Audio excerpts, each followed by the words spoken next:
Good evening, everyone. I'm honored and pleased to introduce Carla Hayden, the 14th Librarian of Congress, who will be with us today and deliver a keynote address entitled Mapping the Library's Collection. Sworn in as the current Librarian of Congress on September 14th, 2016, Carla is both the first woman and the first African American to serve in the position. She's also the first professional librarian to hold the office in more than 60 years. Carla was nominated to serve as the librarian by former President Barack Obama, following an extensive social media campaign organized by the American Library Association, who rallied around her, urging thousands of library advocates to contact their senators and appeal for the confirmation of Hayden as the new librarian. And it worked, and she deserves it greatly. Hayden was appointed in 2016. In her role, she plans to modernize and digitize the vast collections of the Library of Congress, which is the largest library in the world, including its Geography and Map Division, which houses most of the AAG's archives and where we're continuing to consolidate them.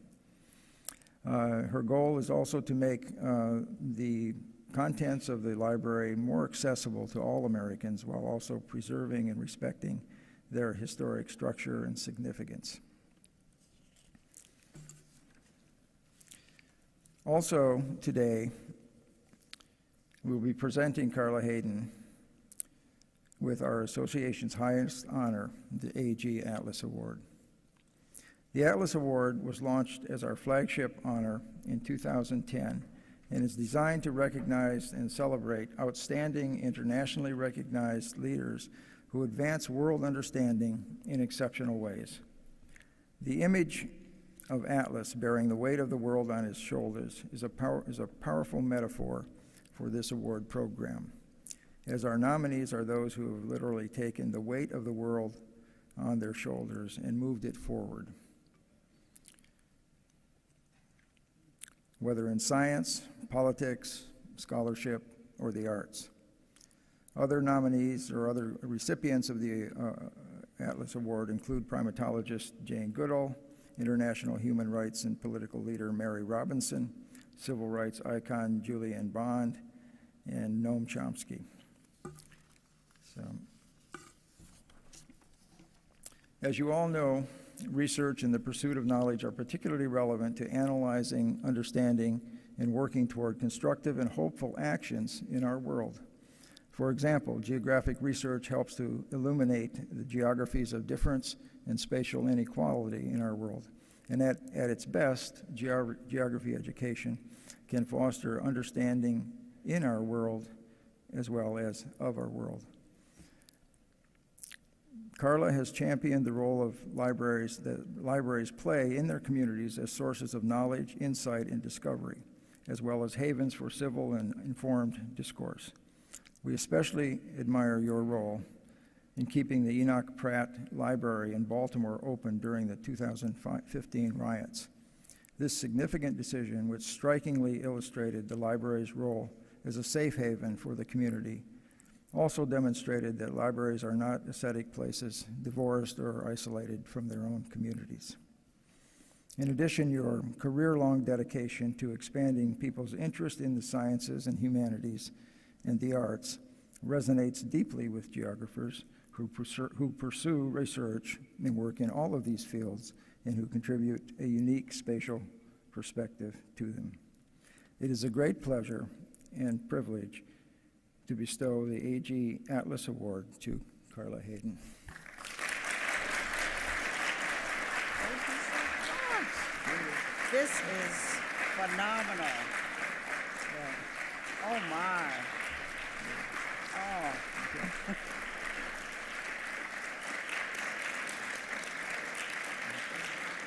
Okay. Yeah.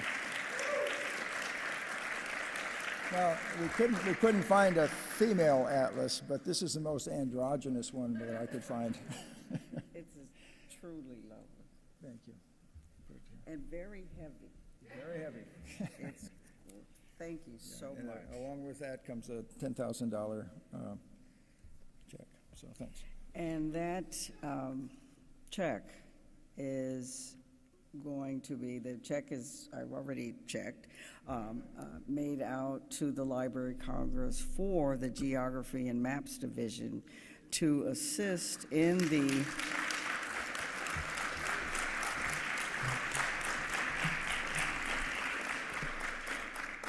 and even more specifically, and you would probably appreciate this, to assist in the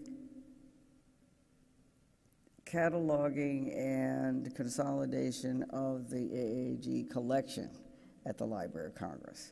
So it is that. And John Hessler is here. Oh, because I'm going to talk about him. So thank you so much, because there are times that you feel the weight of the world as you are working on trying to make sure that as many people as possible in as many arenas as possible have an opportunity that I was fortunate to have access to a free library, to have access to people who were encouraging me, and to be able to see the world through books. That we talk often in librarianship about books should be windows on the world, but also they should be mirrors, and you should see yourself and see where you've come from in that. And so this award will be in our library conference room to remind everyone that this is what it's all about, to opening up the world to as many people as possible and giving them those opportunities. So thank you for that introduction. I really appreciate it. And so I'm accepting it on behalf of all of the dedicated staff members of the Library of Congress, the curators, the librarians, the historians, the preservationists, the geographers, the scholars, and many more. It is a symbol of the hard work that they put in every day to move information forward and keep history alive in its many forms and to remain relevant. I have to say, and I'm smiling because, yes, sir, my library colleagues, I call them my library peeps, put on a campaign that was very impressive. When I met legislators, they said, wow, those librarians are something, because they rallied and they did it. And I know that you know what that means to have a profession be a part of advocacy for certain positions.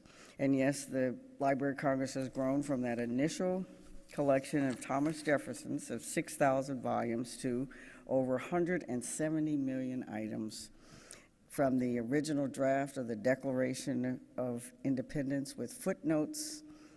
It's in Thomas Jefferson's hand, but it has footnotes by Benjamin Franklin, the BF, and J.A. for John Adams, the contents of Abraham Lincoln's pockets the night he was assassinated, the one of only 3 copies of the Gutenberg Bible, and also the Lincoln Bible that Abraham Lincoln was inaugurated on, the papers of Rosa Parks, the diaries of Thomas Edison and Theodore Roosevelt, the manuscripts of Rogers and Hammerstein and George and Ira Gershwin.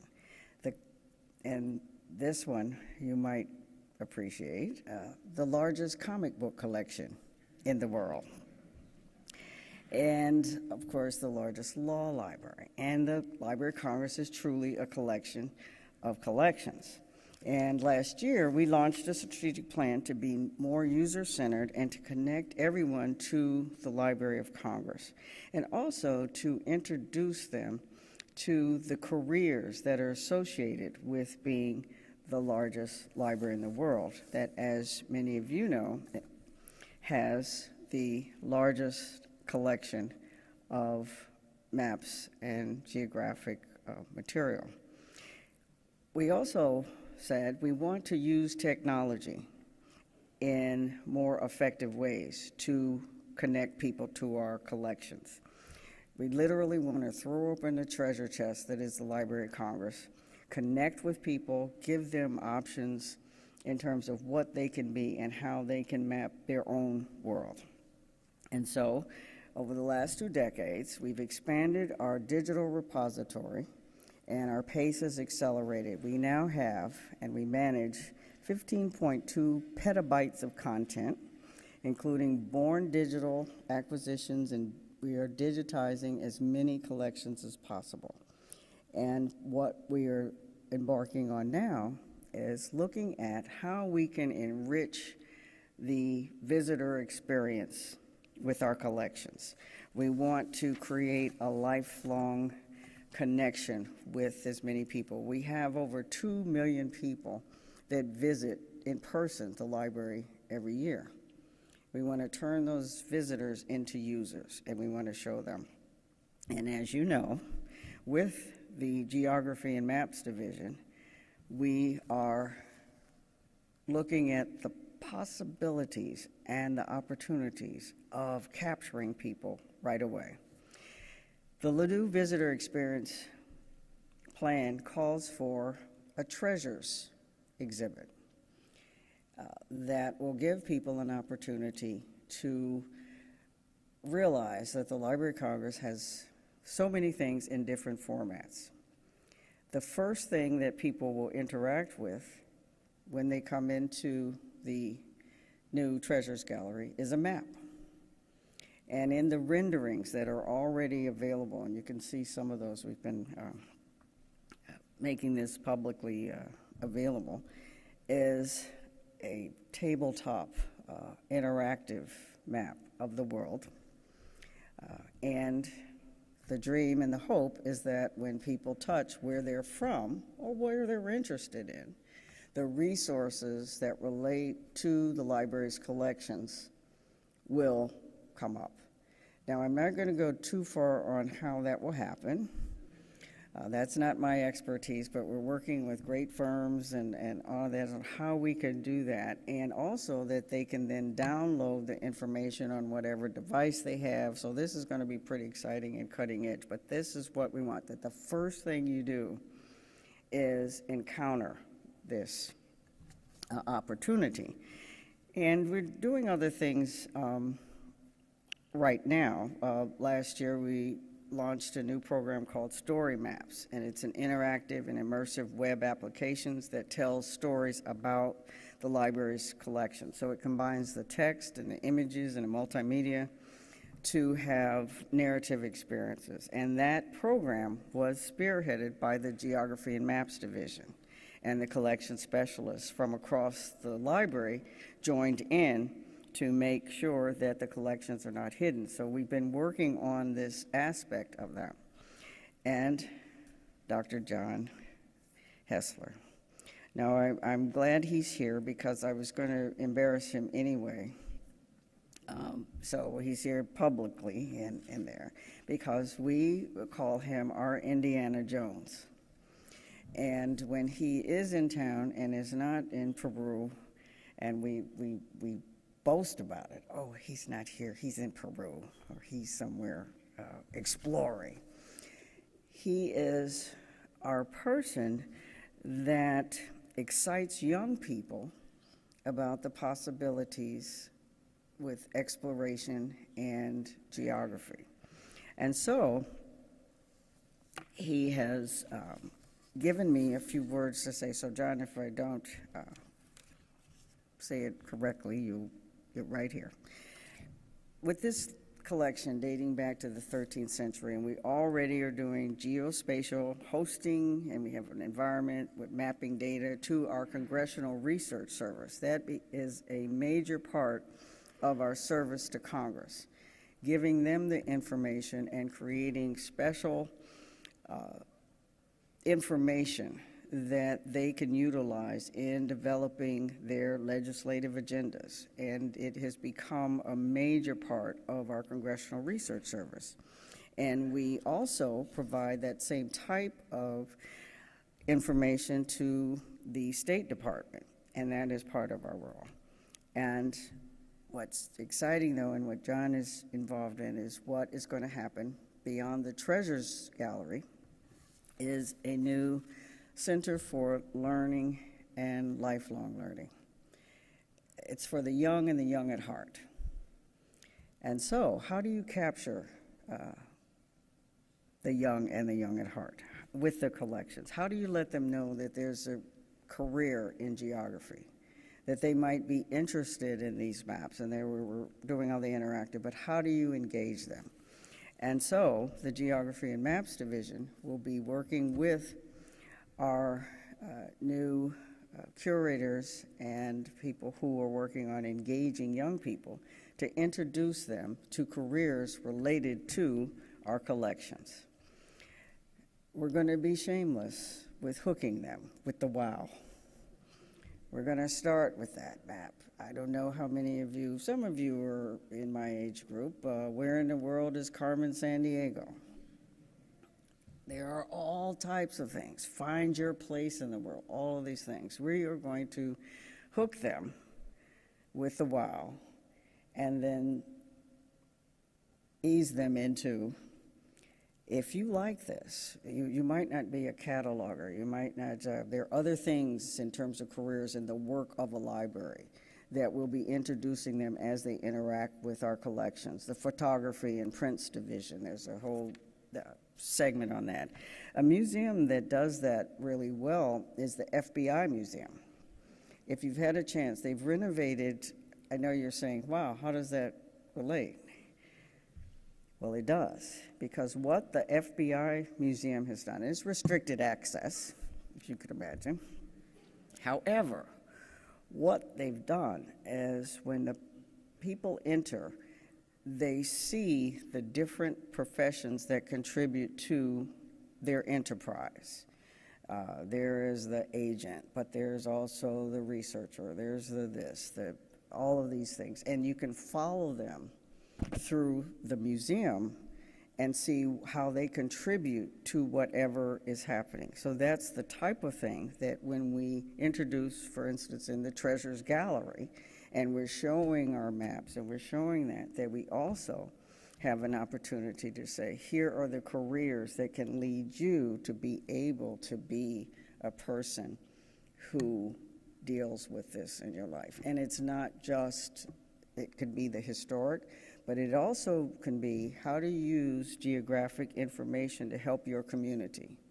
And we'll show examples of that when health disparities are mapped, or when people are doing research for legislation, here's how they do it. So showing different ways that you can use what that collection has. And, of course, organizations, AAG, that you want more about careers and that you will connect and do that. So that people are leaving with information not only about what the library has in its collections, but how we can grow future geographers, future historians, future archivists, and for my library peeps, future catalogers, often not always appreciated.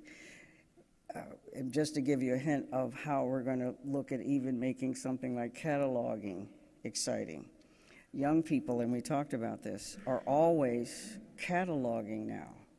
When they do their hashtag this, they're creating a subject line. So how do you take what they do when you do MapQuest and you're trying to find out, how do you think all that stuff got there? Who was working on this, to really give them the behind the scenes of it? Because what we know and what we are hoping that using this treasure chest of all these possibilities, that there are many types of literacy. There's visual literacy, audio literacy, all kinds of ways, and people need to find their lane and what will click for a potential student, or turning them into a student, or someone who wants to pursue a passion. What is it? And if all of you, and we're going to be calling on AAG, and I've already gotten that pledge, to help us with, you have education materials and curriculum materials that we can use, but other ways as we design this space that we can engage people. And also those young at heart. It's not there are people who have retired or who never thought, or just have an interest. We want to be able to make sure that there's an opportunity for them to pursue things as well.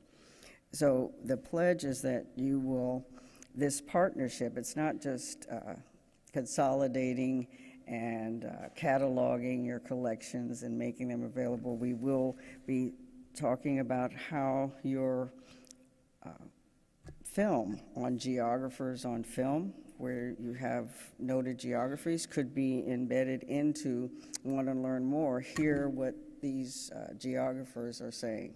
And that you would push a button and there would be the interviews or snippets from the interviews of geographies. Meet the geographer right in there. That we would look to you to help us think about giving everyone an opportunity to find their place in the world. We just recently tried it with our manuscripts division. And we launched it on the 150th anniversary of the Gettysburg Address. It's called By the People, and it's crowdsourcing, where we're asking the public to help transcribe thousands of items in the library's collection, the manuscript collection. And we started with 28,000 letters to Lincoln. Letters written to Abraham Lincoln, because the library has the collections of 23 presidents from George Washington to Coolidge. These are letters that citizens wrote Abraham Lincoln, but haven't been seen since the 1870s. They're in the, unless you physically went in person to our manuscripts division and wanted to see those letters. Letters from a 16-year-old young man that that's asking about something for his father, because his father is serving in the war and died, and his mother is a widow. There are letters from African Americans who want to be able to get compensated in the same way for their service in the Civil War. All of these things, but they've been in boxes, acid-free. Boxes on shelves, and if you look on our website and you come in, you can't see them. So launched it, and we had the copy, the handwritten copy of the Gettysburg Address that seems to be the one that Abraham Lincoln took onto the field with him and read from it, and it was under heavy guard. And John has, in his collection, has things that we'll have to have heavy guard if we ever bring them out for that, but it's heavy guard. And high school students from around the DC area. And we started it out. And the first thing that we encountered was that they couldn't read cursive writing. First out the bat, couldn't read. And some of that older cursive writing is hard for anybody to read. So we said, okay, we might have to be intergenerational, pair them with a more mature person who can read cursive and that, but have the kids on the keyboard. Well, in the last 3 months, 20,000 of those letters have been transcribed and put up. And the next set of letters will be with Rosa Parks and Clara Barton. And shameless again, we made sure that the Branch Rickey baseball scout things went up for opening day, so that we get that. All of these attempts to get people involved with our collections and make them relevant and fun. Part of our library lab, it's going to be the place for serious fun, and to help them see that these types of things can really energize. So the response to By the People has been great. A Georgetown professor wrote her experience with her students transcribing and said students came face to face with 19th century spelling and the challenges of sloppy handwriting, but they also caught a glimpse of Lincoln's world in a new way. And a 6th grade teacher in Baltimore tweeted, "This gives them the opportunity to contribute something meaningful now, which is also giving them important exposure to primary source documents." And so when we think about the treasure chest that is in our geography and maps collection, we want to create that same excitement. We want to have young people find their place and use our collection, because we are collecting the past, but we also know that the present is the next generation's past. And history never stops. We say that a lot. And we have to build a generation that is going to participate in the future. And all of us working together will provide that world for every young person. They can find out and find their place and see where they can be, things that they never dreamed about or even thought about. They can get a patent. We're going to use that. There are lots of things. And how do you get a patent? What's the process for a trademark or copyright? We're going to get into all of that. So we're opening up the world, and we want to continue to work with you as a partner in that. We know that that's what you do, and we want to make sure that we work together on this. So thank you so much on behalf of my colleagues. That when people say, well, Carla, you know, you see all these treasures and everything, what's the biggest surprise? And one surprise is that we're always discovering things at the Library of Congress. People that have been there 30, 40 years, there's still treasures to be discovered on those shelves as we catalog. And I add that the greatest joy, though, is working with the experts and the curators and the staff members at the Library of Congress. I call them the special forces, and when they join with others, they are phenomenal. So I'm accepting this on behalf of them, and thank you, thank you, thank you.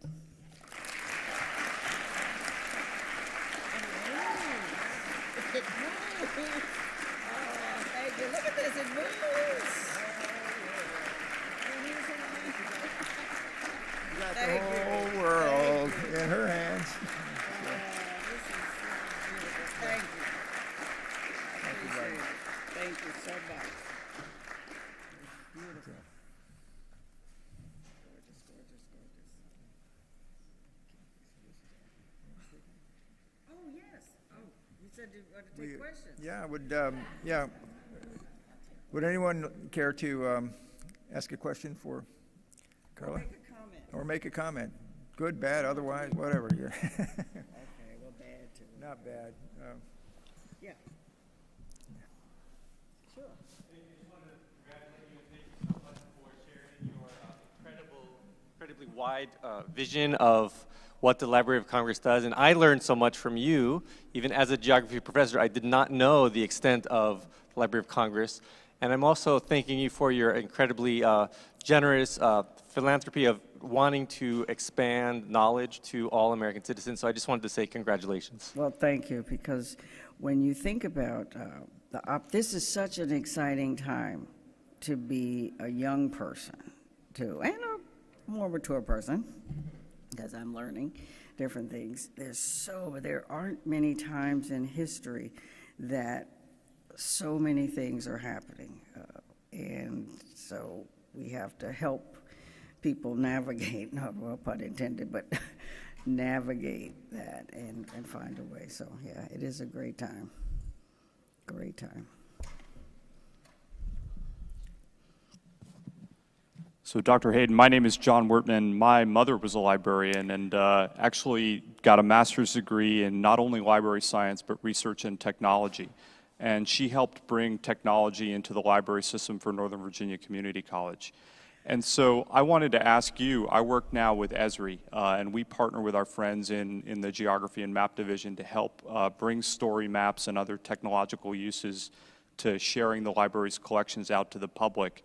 How has technology throughout your career as a librarian changed what libraries can do in terms of internal and external engagement? It's been I have to just call it a game changer in terms of what it helps the internal processes and work that we did. When I went to library school, now they're iSchools. They just had an iSchool conference at University of Maryland, Information Science. Our technology course in the 70s was punch cards, and we would take it to campus computing, and it'd come back 4 hours, and there was an alphabetized class list, and we did basic and so to see the impact in just that period of time of not moving from paper-based, the card catalog. I know there's a lot of nostalgia, but they were never perfect because people would take the cards out and go to the stack, and I was a bad speller, so I was filing cards, so it never was the perfect thing. So we've seen it in terms of just how we do things and the access that it gives our users. Now being able to have catalogs online and and then the progression to digitizing unique collections and people who could, and when we digitize things now, someone in Idaho can look and manipulate that draft of the Declaration of Independence and make it bigger. So it started out as more just our processes to access, and that's been the biggest thing. And now there's with virtual reality and all types of other ways that we can use it.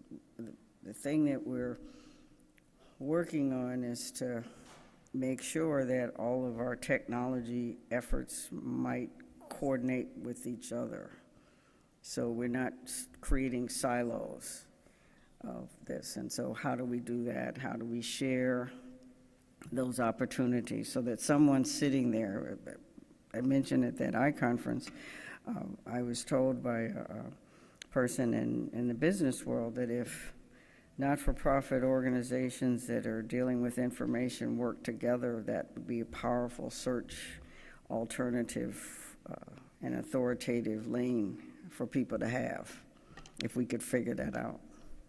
So it's been something. Or comments? Oh, thank you. I have one question for you.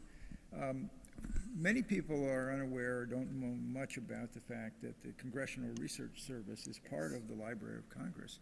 So there's a real strong role there in helping to bring knowledge to bear on legislation. Could you elaborate a little bit more about how you do that and what kind of impact you make? I know you have to be very, very nonpartisan, but you... Well, that's what we do. Yeah. And it starts from the culture of librarianship. We had a saying, let the books battle it out on the shelves. So we present different viewpoints, and it's up to the person to decide what they want to read, what they want to get, and that. But we don't make judgments about that. And so the Library of Congress actually, that's hence the name, started out as a reference collection for legislators, physically located in the U.S. Capitol. And over time, it outgrew. The books were literally in the hallways of the Capitol. They're nice photos. And they outgrew the Capitol and moved into the new building, the 1897 flagship that you see, the Jefferson Building. And also what grew was the recognition that as the Library of Congress had a broader collection and was serving the general public as well and researchers, that there needed to be and maintain a dedicated group of researchers and reference librarians to serve Congress. And that has grown to a staff of about 450 policy analysts, librarians. There are experts in every area, energy, health, you name it. There are people that PhDs in these areas, plus working with I love this term, embedded librarians in these policy groups And 24/7, they serve Congress and the staff members and the committees, and that's all they do. And that the reason why you don't hear as much about it is because that is the only group that they serve. And they have to be confidential, and they have to also be nonpartisan and give objective information. So Congress, and I think the American public should be reassured that Congress has access to that type of information. So I'll give you a quick story about this. One of the, and talk about the special forces. If the library staff is special sources, this is like the SWAT team, or what's that team that goes in and they do that, the SEALs. They're Navy SEALs, right? They're like, whoa, you don't even know. Their offices have more coffee machines than I have seen in it, like per square foot. They are something lethal. One lady told me that one of her proudest moments as a CRS specialist was when she submitted a report, and she was very anxious about it because she felt, as the young people say, some kind of way about the topic. And so she was a little worried that so she went out of her way. I mean, she really concentrated, so much so that when they received the report, they thought she felt the other way. And that's when she said, yes, okay.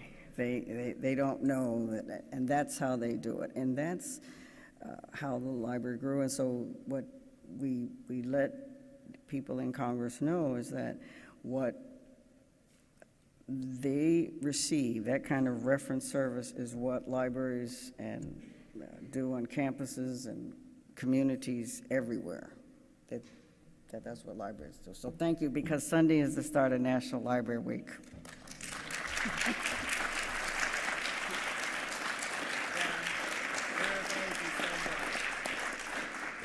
Thank you all for coming. It is comforting to know that Congress at least receives good information, and now our next job is to, we don't have to have those restrictions, so it's good that they got that to work with. Thank you. Thank you.